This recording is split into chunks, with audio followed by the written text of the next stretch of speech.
My name is Akshita Sawant, and I'm like a senior MuleSoft. I'm an associate architect at Epicero, and I have like around 4 years of experience in MuleSoft, and I'm also a MuleSoft ambassador and meetup leader for Mumbai. With that, let's get started. So today, like mainly, we'll be talking about EP security and what all things are involved in the EP security. I'm definitely sure, like most of you guys, you must have worked with the API security, like what all security stuff and all is involved. So coming to API security, like what is the purpose of having API security? API security basically. So you know that we have been like everyone, like we are currently in the API world. Like we have been using APIs. We are having API-led architecture for building networks, microservices, and everything. And in this case, like we need to be securing our API. We need to be like sure like what data we are sending, and also we need to be sure about like what is the incoming data, right? So that's the reason we need to be like more secure about APIs. And it's not just about our data. I mean, the data could be like, it could be crucial data, right? I mean, and also the data is like having some crucial information. Like it's not just limited to few industries, but almost all banking sectors and everything, like every other industry are using APIs. So even the government and the public organizations, they have started using APIs and all, which we are familiar to with the help of the government cloud, just recently introduced by MuleSoft. So with this API security, like after building a API, you need to be secure. Like you need to ensure that the API is secure, and that's how it is like exposed. Like there are different security concerns which I've listed down. So few of them are like injections, which you have discussed in the mass assignment. I mean, there could be something faulty or broken piece left at the server side, and we could actually inject something via API. And then there are security misconfigurations. Like we have done a security part, but that is not configured properly. Even that could be one of the threat.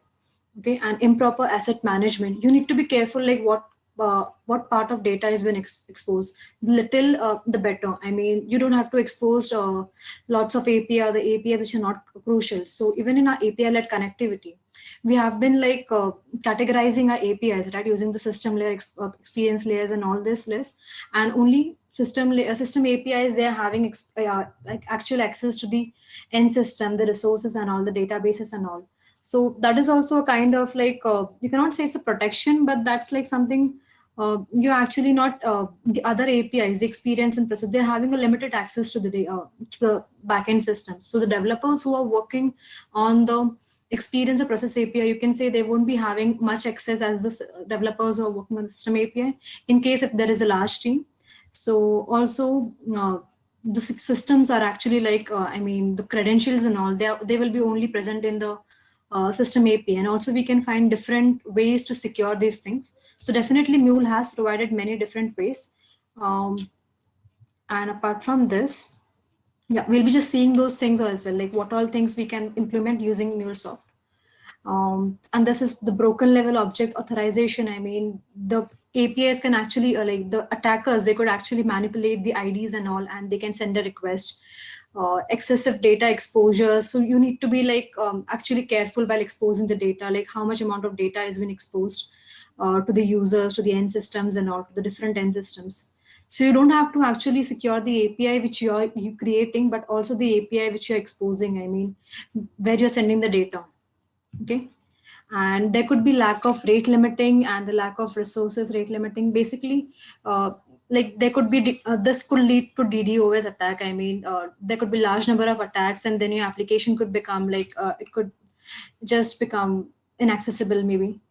Okay, the broken level of function, this is the broken object level authorization, and this is the broken function level authorization, wherein there are some authorization flaws which could be exposed. Okay, and this could be like done by the admins and all. So this is mainly like the theory part, like what are the major security concerns, and definitely we need to take care of all the security concerns. And leading to the security concerns, what could lead to them is, I mean, these are the different attacks which the attackers, they normally do. These are the most common ones: the injection attack, the DDoS attack, authentication hijacking, man in the middle attack. Okay, I'm definitely sure like you must have heard of all these attacks that I've mentioned in the comment. Okay. Anything else you would like to add regarding the security concerns and security attacks?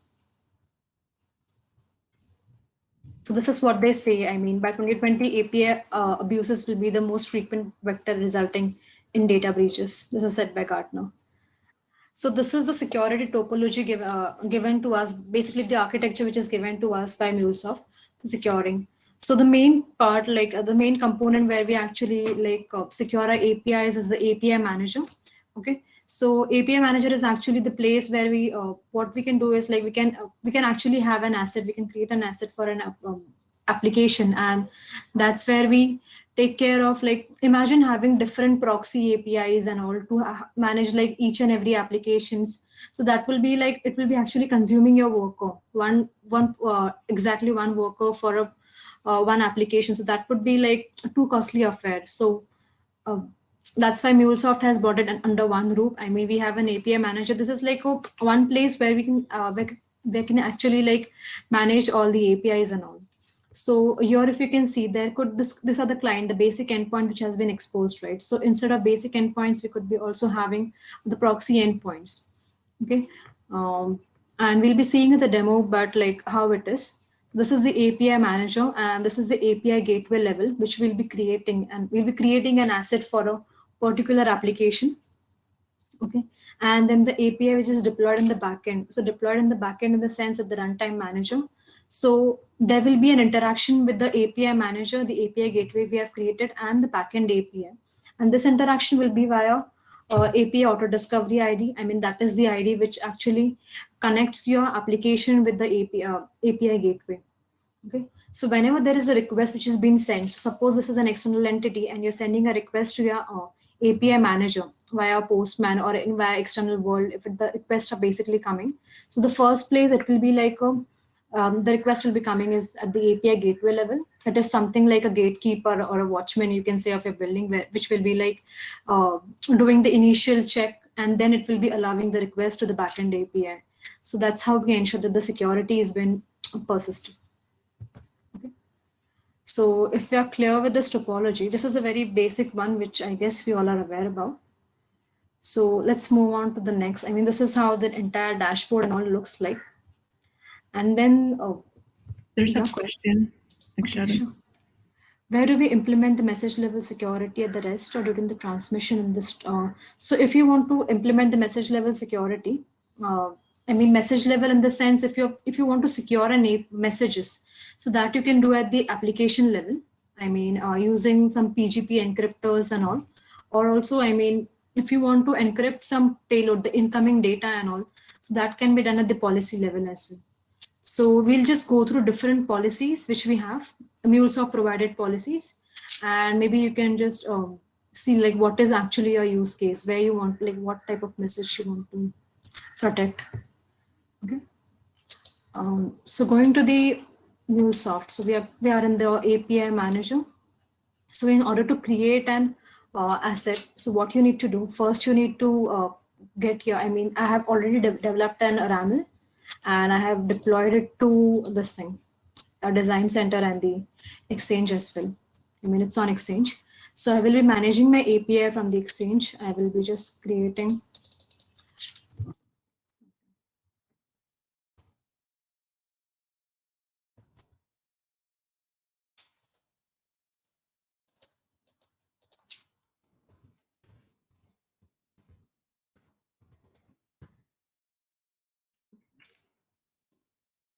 It's proper account.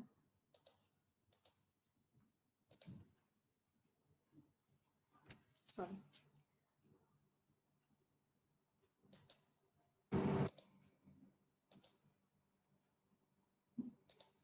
So I will be getting the API from the exchange, and then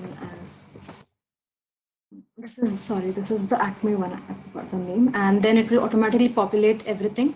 If it is RAML or OS, or if any other API you want to manage. Okay, if it is something else, I mean, you could also deploy an API. It could be an endpoint with a proxy as well, where you want to apply a policy. If you don't want to expose your actual application, then you can also apply like all the policies and all to your proxy application. And if as this is a mule application, so I'm selecting the mule application, it could be applied to the non-mule application as well, which are managed by service mesh. Okay, and if you're selecting mule 4, I mean, definitely we all are working on mule 4, most of us, so we'll be as well. Okay, and I'm not selecting anything in the advanced section. So after this, I'll just click on save, and then it will create a dashboard for me. I mean, the API discovery ID and everything will be there. So this is the ID with the help of which I will link my application to my API manager. I mean, this is the asset which we have created, right? So I will be just copy pasting this ID, and I will be having, this is the application which I have deployed on the runtime, I mean, the design center and over here. So in the global config, I will be just going to the API auto discovery, and I'll be copy pasting the ID over here. So that's it. And I've just deployed this application to the runtime manager. To save time, I have already done this step. I've already deployed the application. So similar API gateway, we have it. So this is the one, and it is having version V1, and it's already active. Okay. So I can show you guys this thing with runtime manager as well. So this is the ID which actually binds your API gateway with the application which is deployed in the runtime manager. So moving on to the next section, I mean, when we come to the policies, so it's very like Tool basically has different kinds of policies. These are like there are custom policies, there are automated policies, online policies, offline policies, and there are like, yeah. So these are like the normal policies which we have, we can say, which we normally apply to application. But if you want to apply a policy at the environment level, or maybe for your entire environment, then in that case, what you need to do is you'll have to go one step back, and you can see over here automated policies. So this will be applied to your entire environment. These policies are completely same, like what like we'll be getting the similar option, whatever we'll be getting inside the API manager thing. But yeah, these are like at a larger level, you can say. So let's go back to the API instance. Okay. So when it comes to policies, we have different kinds of policies. And suppose if you don't want any of these policies, you want something else. I mean, if your client is having some different suggestions, if they want some more modifications and all. So in that case, what you can do is you can easily create your own custom policy as well. I mean, I will share the link for the custom policy, how you can create. It's a very easy thing. Basically, all you need to do is you need to just, where is it? Yeah. Sorry. I think I lost that link. Yeah, you need to just write a Maven command, okay? And the Maven command, it looks like something like this. I have something like this. This is for custom policy creation, okay? So it will be like, actually you'll have to just run this command in a command prompt or anywhere, and that should be working. Also, you need to give your organization ID, your Anypoint platforms, and what policy name you want to give. Okay, once you fill in these two things, you can just run this command from command prompt, and then you can pull it in your Anypoint like studio. So this is how the Anypoint, I mean, the policy would look like, custom policy. It won't have anything like, you cannot drag and drop any connectors over here, but you can do the modifications at the XML level. Okay, so for now it's having only a set payload with the hello world, but whatever your own configuration you want out of the box. I mean, these policies are actually called the out of the box policies, but if you want some any other implementation, so that you can do using the custom policies. I mean, currently we have, suppose if we have this header injection, and along with header injection you want to do something else, like you want to pull some like you want to add something or do some other validations or maybe some checks and all on top of that, then in that case you can create your own custom policy and then publish it over here. Okay, so it's very easy to create. Earlier it was very difficult, but now I mean, it's very easy, it's relatively easy to test as well. Okay. So to moving on to the policy section. So we have different categories in which the policies have been divided. So one is the security, quality of service, troubleshooting, transformation, and compliance. Okay. So policies are not just related to security, but there are other purposes as well. I mean, we have troubleshooting, transformation, compliance, and quality of services. Okay. So we will just, if you have any particular requirement, then we can go through that. I'll be also demoing you guys JWT token, because that is one of my favorite. And I like, yeah, it wasn't planned, but yeah. So this is the client ID enforcement thing, which all of us we have used. So you must be thinking that client ID enforcement, it's used for security, but no, it falls under compliance. Um, okay. And what is the purpose of using this policy is, we'll just see, just go through each one of them. So this is the usual, like the structure of the components and all, whatever you see or whatever the pattern, the layout is, it's almost similar for all the policies. I mean, this option regarding the methods and resources to apply. So either you can apply this policy for all the resources and methods, I mean, to all the API methods and resources, or you can apply to a particular, particular method or particular resource. So suppose if you want to apply methods, so you can just do dot star and apply it for all. Otherwise, if you want to apply for a particular endpoint, like I can give you an example of in my design center.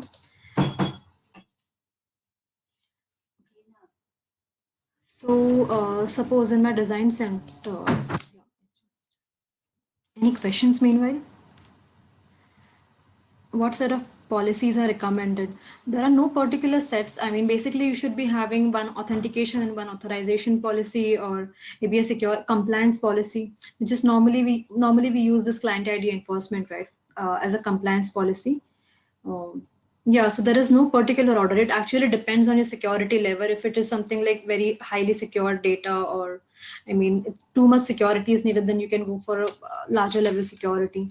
Or if it is something which is not that crucial, then you can just go for a normal security, having just one or basic authentication would be enough, or only OAuth. Okay, the next one, can we apply policies on an API group instead of an individual API? Yes, you can do that. So that is what comes under the automated policy, which we can apply on the entire API group. Anshita? Apart from this, I was showing you guys, yeah, so these are the different endpoints which I'm having. So suppose if I want to apply policy only on this particular endpoint, which is like and patch method.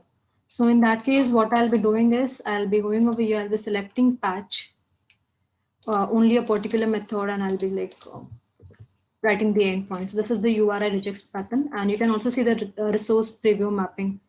Sometimes it shows, sometimes it doesn't, but normally it does. I think there is a dot here. So now it has hung up. Sometimes you do get a response over here, and sometimes you don't. So this is the client ID info. I mean, the client ID and client secret, like how you want to pass it. Do you want to pass it as a custom expression from some different part, or you want to send it as a normal headers? So these are the typically the very common things which you have for almost all the API policies. And if you want to actually implement any one of the policies, Mule documents are the best place. They actually provide you detailed like, component level like information on what are the policy, what are the things involved, what are the methods, resources. I mean, all these things in detail. Okay, so let's go back from the client ID enforcement to the next one. I'll just brief you guys about each policy, otherwise we won't be covering. So the next one is the cross origin policy.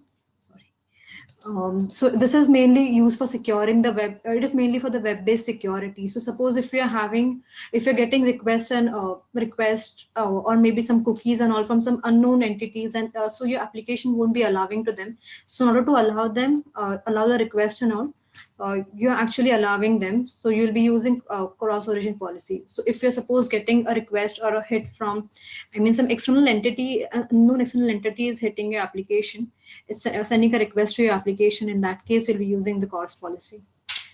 Okay. And the next one is detokenization. So we have two of them. There is tokenization and the detokenization, and they mainly work only for this runtime fabric. And you can also see we don't have access to this policy. So tokenization and detokenization, what it does, it will just encapsulate your data and it will pass. I mean, some information like the crucial information could be there, like you're having PI information, credit card details, and all this thing in most of the banking applications, right? Or some account information. So those information, if while you're getting, you can just tokenize it and you can send it, and then later you can detokenize it. So that is the purpose of tokenization and the detokenization policy. Okay, and this is the next one, the OAuth, which is very much famous and like almost but this is the one using the Mule authentication provider, Mule OAuth provider. Okay, this is the Mule's own OAuth provider. And regarding this Mule OAuth provider, they have also, I think, sorry. So apply what they have their own jars present for both Mule 3 and Mule 4. So if you want to do some modification in this Mule's OAuth provider, then you can also download them. But that will be like you'll have to maintain your own policies, own OAuth policy. Okay, and the generic ones, which is like the normal OAuth. So in order to use generic OAuths, what you need to do, you need to actually go into access management and then the identity providers. Over here, you will be finding different options of you can use OpenID Connect or the different ones, right? The Ping Federated or yeah. So currently, I can see OpenID Connect because maybe that must those other options must be available for the titanium or the different versions. Okay, but this is the one like from where you can connect to different authentication, different service providers. So basically, what are service providers? So you need to generate the token, right?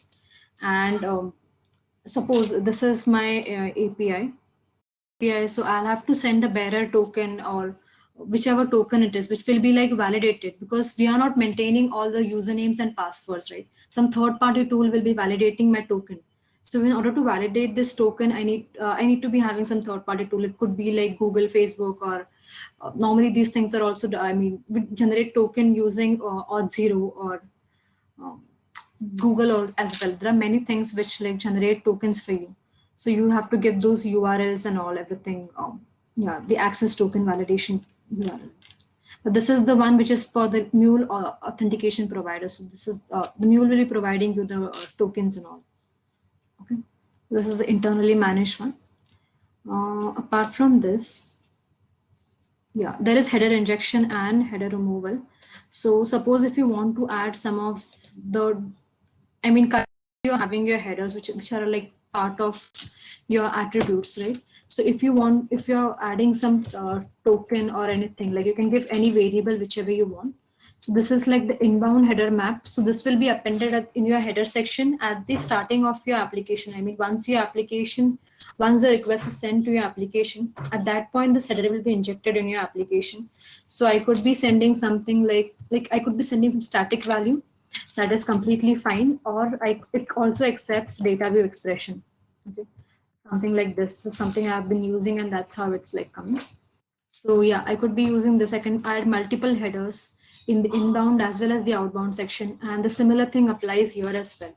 Like it could go for multiple methods and resources, or it could be applied for a particular one as well.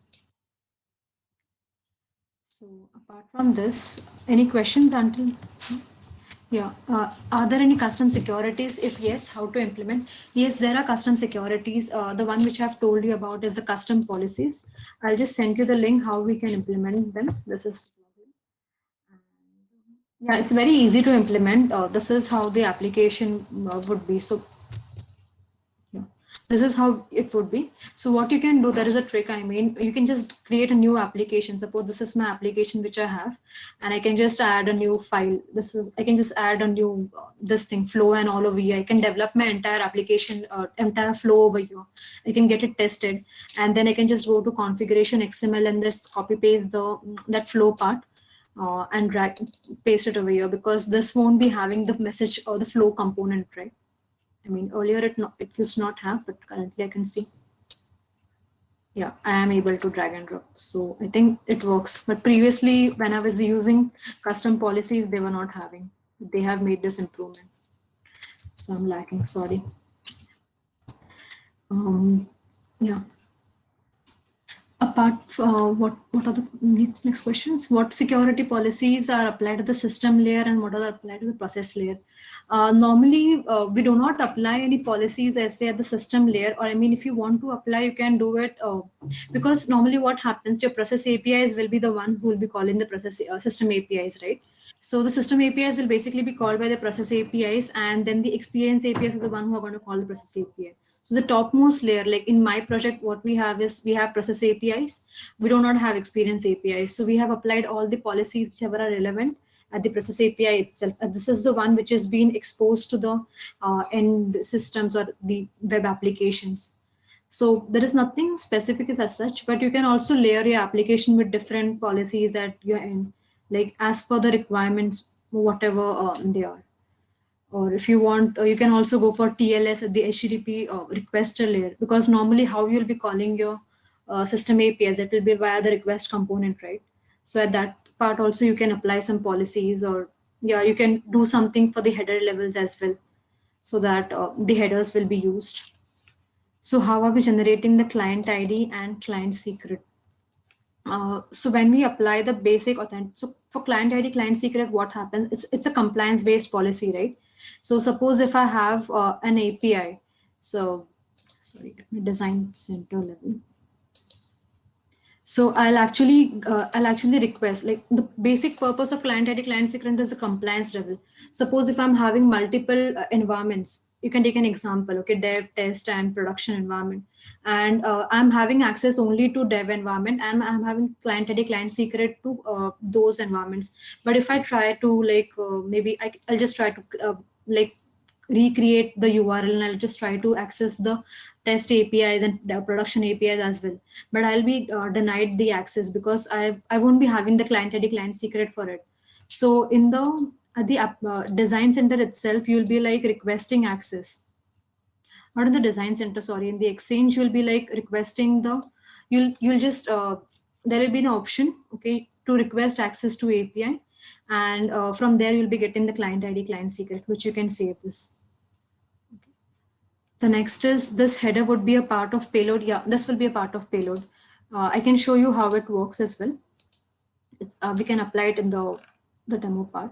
So suppose if I'm applying the header level injection, like in future, like after this, will be applying generality policy as well. So for now, I've currently applied, but yeah, I'll be showing the demo as well, like how we'll be applying it. So for the header injection, we'll just go inside this, and suppose if we want to add something, like I want to add attributes.headers. So in this, like whatever section is there, like whatever things are there in the headers, those will be added. Okay, I can just give it a name. And how are we going to see I've applied it for all the methods? So how will I see if this headers are, like, currently this application, the headers will be added and my application will be getting it via the request. Whenever you debug or maybe in the logs and all, they will be printed. But if you want to see in the message level as well at the runtime manager in the logs, then what I do is, like, for header injection, this thing, I put a message logging as well. So what is the purpose of message logging? Whatever things I want to log, so it will be actually logging it for me. Okay, I can just write, like, I can copy this thing as well, attributes.headers. There is no ID. So I just want all the headers to be printed out. So all these things will be actually printed out in my application logs. Okay, you can have an option, like if you want to call it before API or after calling an API, and what level of errors or warnings you want to give. That also things can be done. Okay. If any condition you want to apply, only if and else the header, or I mean the message should be displayed. And this is a normal message. Okay, you can have any kind of message. This is more like a logger which we have in application, but this logger is more like for a policy purpose. Suppose if you're having number of policies, and you're like you want to know, like, which policy has been, like, passed and what all things have been done. So for that as well, you can use the message policy. So I've just applied it. And after applying all these policies, let me go to runtime manager. So you can actually see in the runtime manager which all policies have been applied, what is the progress, how it is doing. So this is my application which is up and running. I'll go in the log section. Yeah, see, if you can see, I've applied the message logging policy, and then it is associated with the API ID, API auto discovery ID, which we have. Earlier, we also applied the header injection policy, wherein we were just passing some header. You can pass anything. You can have your own data view script and everything, complex data view script. I'm not sure about the complex one, but yeah, I've normally passed normal data view script. Yeah, so it should be allowing. Can you explain the difference between the cache scope and the HTTP caching scope? So HTTP caching policy, yeah, definitely I can explain you this. So what happens in an HTTP caching policy? Cache scope is something you have at the application level, right? You have a scope wherein you want to cache something. I haven't used both of them, but I have read about the HTTP caching policy. So in that, what happens is, suppose if I can give you an example of this. You're having a different, I mean, you're having an application wherein you're having object store.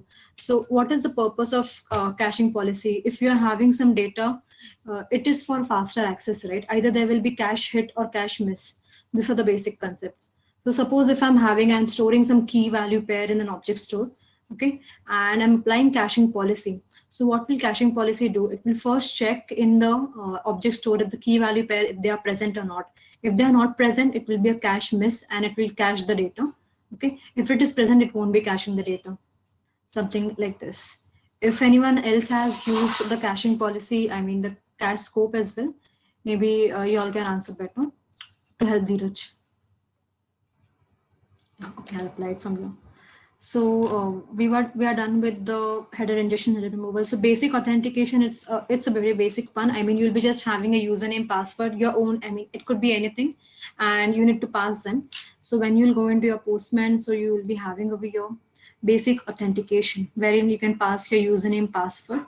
But if you're passing some tokenization tokens, right, using maybe OAuth or maybe using JWT, then in that case you'll be using bearer token, wherein you'll be actually passing the token. Okay.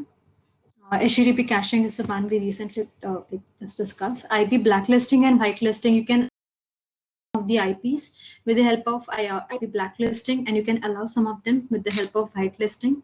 JSON thread protection and XML thread protection. So what happens is, suppose normally you're getting some normal, I mean, you're getting some decent amount of payload, and all of a sudden the attackers, they want to like exploit your application. They could send some large amount of payload, and which is like not having proper data.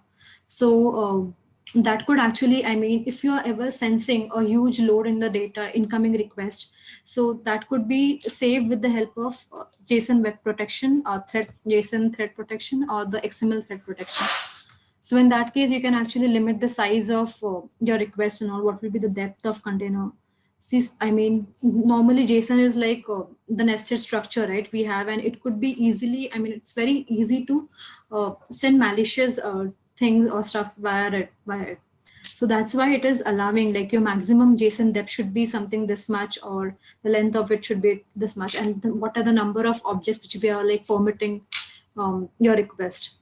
So this is the, I mean, because it's nested, right? So you don't know like what amount of data, if some attacker, he could send large amount of data, and that could actually be threat to your application.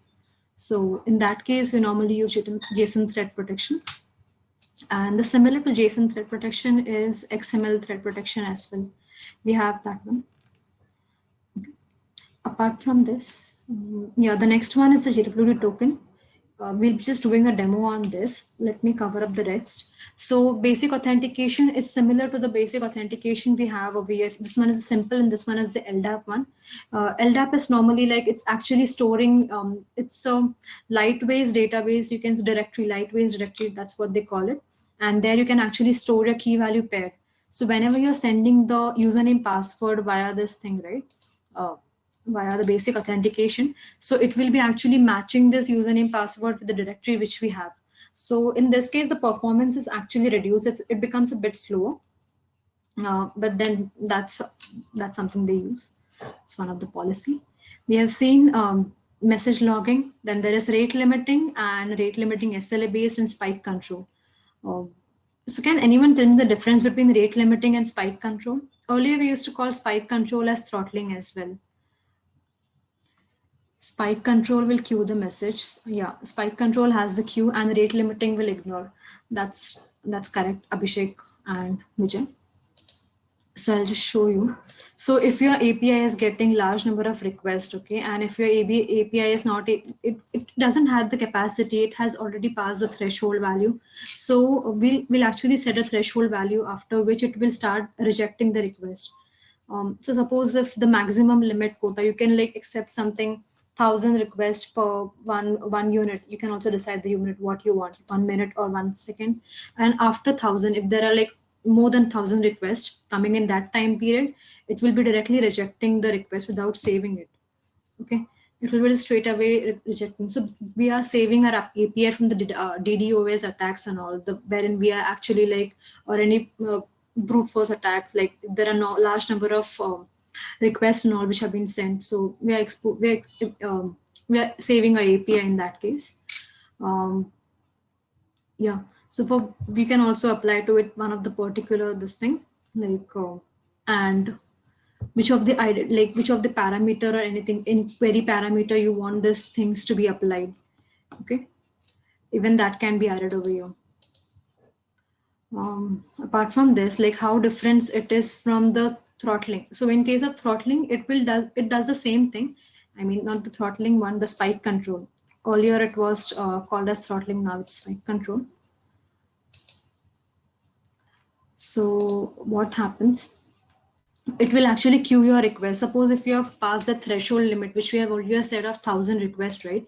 So if you have passed it, then in that case it will slow down the process. Okay, the time, the window period which they have. So I have set the window period as 1,000, and then after 1,000 millisecond there will be whichever requests are coming new, there will be delay in processing those requests. It will be like queuing them, and once we have finished the first time slot and the next time slot, if there are less number of requests, we'll be taking that.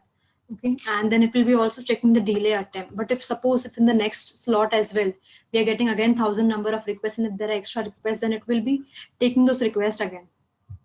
Okay, so yeah, and you can be also having the queuing limit, like what number of data you could be having, and the maximum number of concurrent requests that can be waited to retry it. So yeah, what number of requests you can have in the queue. So even these things can be applied using the spike control. And when it comes to the rate limiting on the SLA level, it's basically depends on your tier. Like suppose for this tier, we'll be having the tier, what we say. So we'll be having this number of requests which will be acceptable, and then that's how it goes for SLA tier. So tokenization, you must have seen that this is the one which I'll just cover it now. Tokenization, and then there is detokenization, and then different. Why do we don't have access to this? I mean, there must be some reason, right?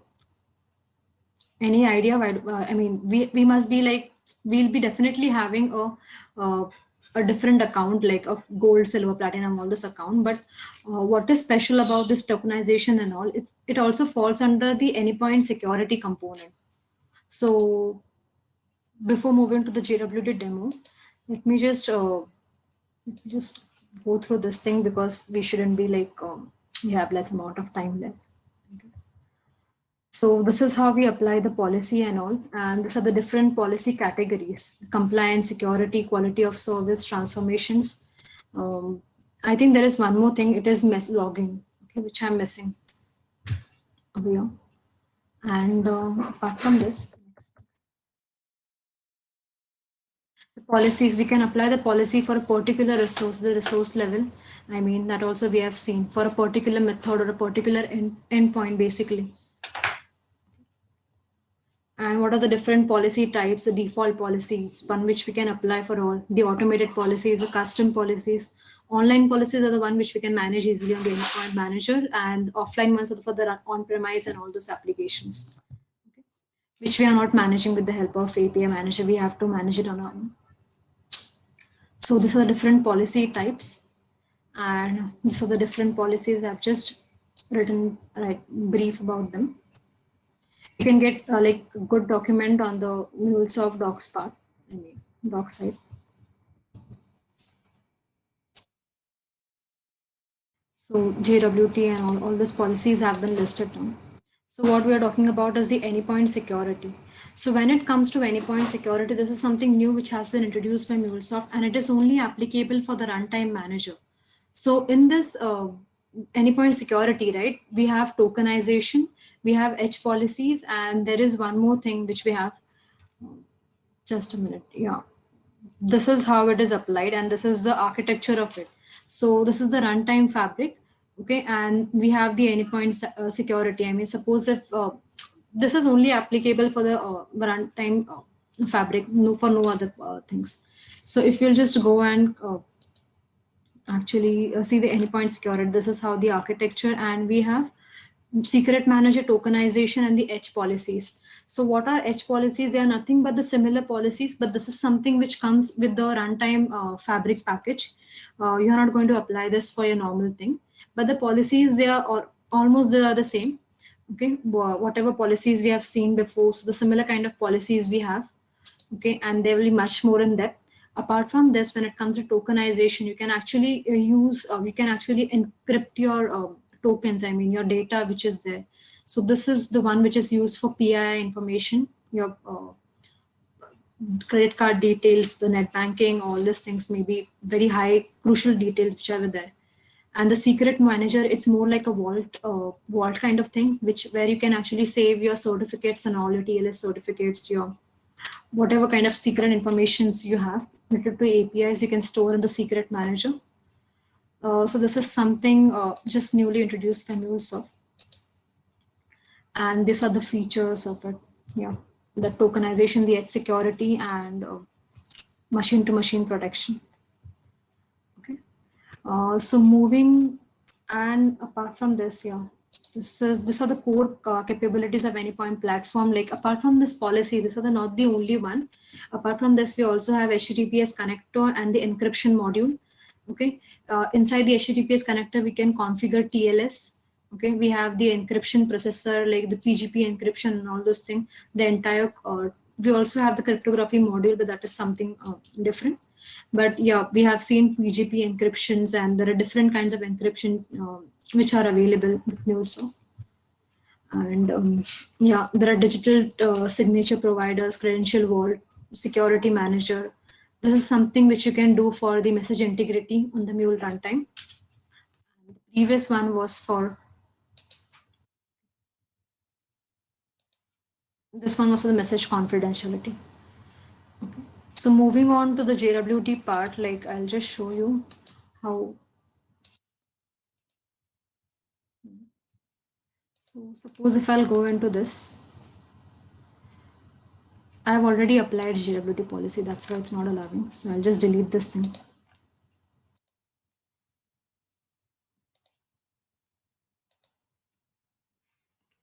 I'll go to new policy. I'll click on apply. JWT validation. These are the different version, and for each version also, if there are some updates and all, they all are visible. I mean, they all are available in the MuleSoft documentation. Okay, and I'll just configure the policy. Okay, here I can select how do I want to pass my token as. If I want to pass it as HTTP or if custom, so normally I'm selecting HTTP because I'll be passing it from my header section. Okay, authorization header and the bearer token. I'll be passing it from here. Currently, I have not applied any token, so it should be like I'll select no auth, and I'll just try if it has removed. It is still requiring because it takes some time actually to remove the policy from your this thing. And it, yeah, it is now unapplied. You can see JWT policy has been unapplied. And some specific, if you want to see like where your token is, what all steps it has done, I mean all the steps, also you can apply some packages in this thing, something jwt.io something, the packages I forgot now, but yeah, you can apply that as well. So moving to the JWT, there are two algorithms, RSA and HMAC. Currently, I'll be going with the HMAC one, and you'll have to select the signing key length, like how you'll be generating the token. So I'll be keeping it as 256. So JWT key origin, it could be either text, which is like static one, or you could be having a JWKS. In this case, this will be something or external identity. Like in case of OAuth, also we have some external provider, like external service provider. So in this case, we could be having something external where from where we are actually getting the token generated, and it will be passing the token away here. I mean, it will be validating the token basically. But for now, I'm using text. Okay. And just show you jwt.io. This is the place from where I'll be generating the token. So this is how typically the JWT token looks like. This is the token, and these are the different sections in it. This is the header part, this is the payload, and this is the signature which I'll be having. So as I've selected, and here if you'll see there are different algorithms as well. So I'll be selecting the HS 256. Okay, and yeah, I'll be needing this key, right? So you can generate any random key generator from anywhere. I'm just selecting like the 256-bit one. So I'll select this one. I will copy paste this over here. And in this section, you could be having any information. I mean, you could be having some roles related information, like for the authorization, if the person name or any other details, if you want, you can have them as well. Okay, whichever information you want to pass, because this whole thing will be going as a part of header. I mean your token. You can also extract this information and you can do further thing on this. I mean, suppose if you just go into data view and you just read this thing, read with the help of base 64 and all, you can actually get the entire payload with the help of which you can do different transformations and all, whatever you want. You can just use the payload again. I mean, this information. So whatever we are encrypting it in the form of token, it could be like decrypted and used as well. So for now, I have just copy pasted this thing over here. So same thing, the same this thing I'll be copy pasting it here as well. The same 256-bit length signature. Okay. And then if I want to do some client ID validation, currently I don't want to do anything, so I'll just skip it out. So there are different claims over here, the audience claim, expiration claim. So if you'll see the structure of JWT, right? JWT validation policy manual.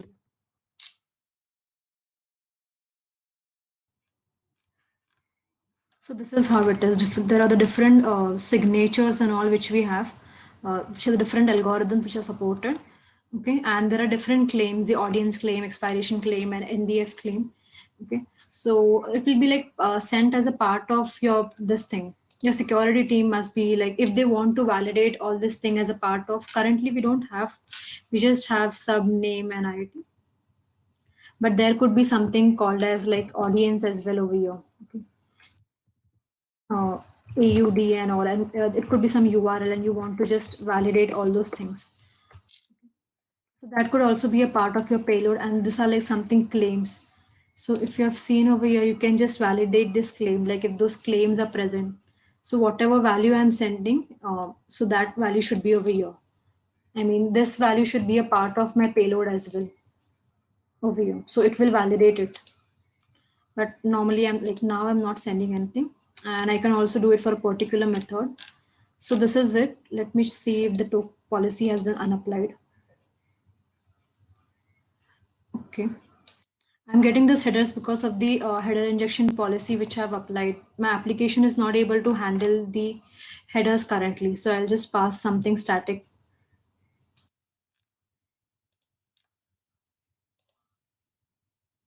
or I'll disable it for now.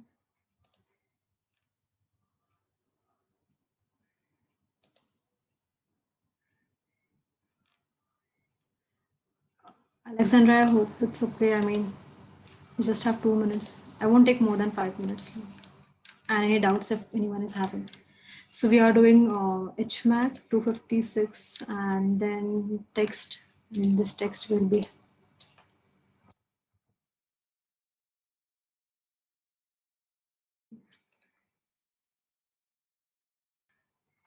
okay. Applying this policy. I hope this runs. Yeah, so I've got this response without anything. So now after applying this JWT policy, I should be getting,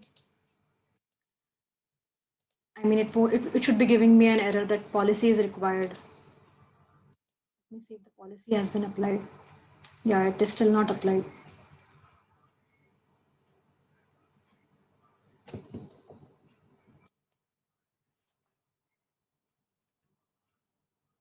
Okay, it has applied. JWT token is required. Also, if you have some random token, right? I mean, anything like this. So it won't be like, it will be giving me an invalid token as well. So this is the token which we have generated. We have copy pasted the key over here. So I will just try to use this token. It should be giving me a response. So this we can do it for a particular method or a particular endpoint as well. And instead of using a static URL, I mean, definitely you won't be using a static URL. You'll be having some service provider with the help of which you'll be validating the tokens and all. So yeah, this is the one. Let me know if you want to see the header injection, but we don't have the time. So nothing, we can just pass some value to it. You can pass some static value or something like attributes dot this token, right? So we can just pass this token thing itself. So this is how actually I'm extracting the token, the head part, the body part, different. You can also add this, and I can see in the message logging section as well. Any questions and all? Like, yeah, there are many. Is it possible to group policies and apply it for all? Yeah, you can do that. You can like that's the section which we discussed initially, right? Wherein you can at this level, the automated policies level, you can actually have the policies and you can have it for an entire API group or for your environment level. Spike control is to queue here. Do we have similar tool like for decrypting OAuth like the one available for JWT? OAuth normally you can generate it easily, right? You don't have to decrypt or encrypt. We have been using Okta like once for trial or demo, like we have been using wherein we can generate the tokens basically. You need to set this thing up, but also for you normally use it for free. You can just try this thing out for free. Okta, or maybe you can also use the Google service providers for that, which will generate tokens for you. You have to configure all the Mule things, Mule application. There are proper steps which are involved. I can maybe send you the blog links which I have, which normally I used. So this is the one I found for Okta OpenID Connect. They are very helpful.